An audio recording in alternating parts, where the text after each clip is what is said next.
Then the king's command and edict went about to be carried out. On the very day when the enemies of the Jews hoped to gain the mastery over them, the reverse occurred. The Jews gained mastery over those who hated them. It is Monday, the 18th day of September 2023, and it's time for the reading of our devotional thought for today, and it's being read from the devotional book Truth for Life by pastor and author Alistair Begg, and this is the second edition. Today's devotional thought is entitled, The God of Great Reversals. That's the God of Great Reversals. And our verse today, Esther chapter 9, verse 1, which reads, Then the king's command and edict went about to be carried out. On the very day when the enemies of the Jews hoped to gain the mastery over them, the reverse occurred.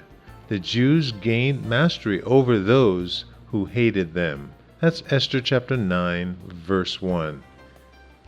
Alistair Begg writes in today's devotional thought, Haman and his cronies had been confident that the annihilation of the Jewish population on the 13th day of the 12th month was inescapable. It had been decreed throughout the kingdom. The Jews were going to be obliterated. But when the day dawned, the Jews overpowered their enemies instead. Haman and his friends had taken nearly a year determining what would be the best way for their enemies to be killed. In Esther chapter 3, verse 7. No wonder that the author is specific about the date when the great reversal took place, on the very day Haman had chosen. This is just one of special great reversals in the book of Esther. Earlier, Haman had emerged from the banquet with the king and Esther, the queen, feeling as if he was on top of the world.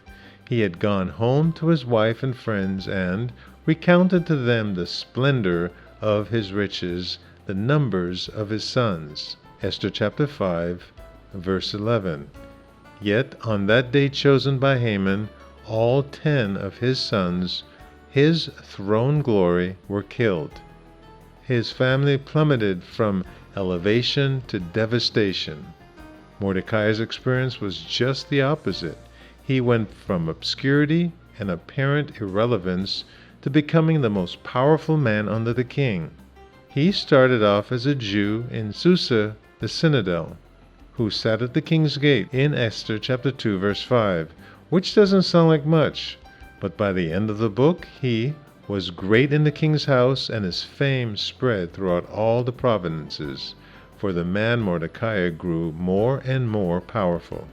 Mordecai and Esther did not gloat over the destruction of their enemies.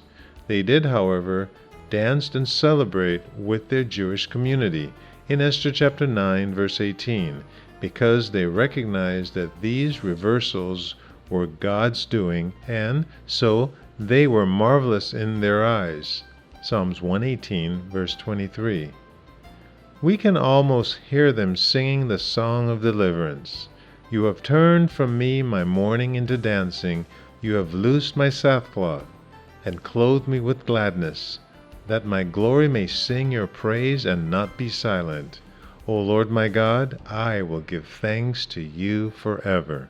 That's Psalms 30, verses 11 and 12. God is the God of great reversals. He can turn a curse into blessing. He achieves the impossible. The word irreversible means nothing to him, and no situation is irredeemable for him. The cross of Calvary stands as the ultimate and eternal evidence of this. If you are facing circumstances that look hopeless, call out to God for help. Even though you may have to wait through your entire earthly pilgrimage, He promises to deliver you.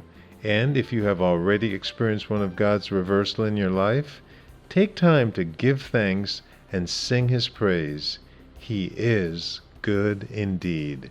And truly, our God is good indeed.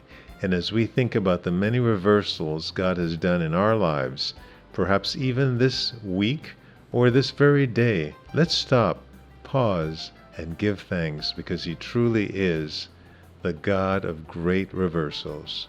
Well, Clive Walsh here, trusting that you are encouraged by today's devotional thought on this 18th day of September 2023. And if you are reading through the Bible with Pastor Alistair Begg, your assignment today is Amos chapter 4, 5, and 6, as well as the Gospel of John chapter 7, verses 28 through 53. And may the Lord richly bless you and give you a tremendous day today.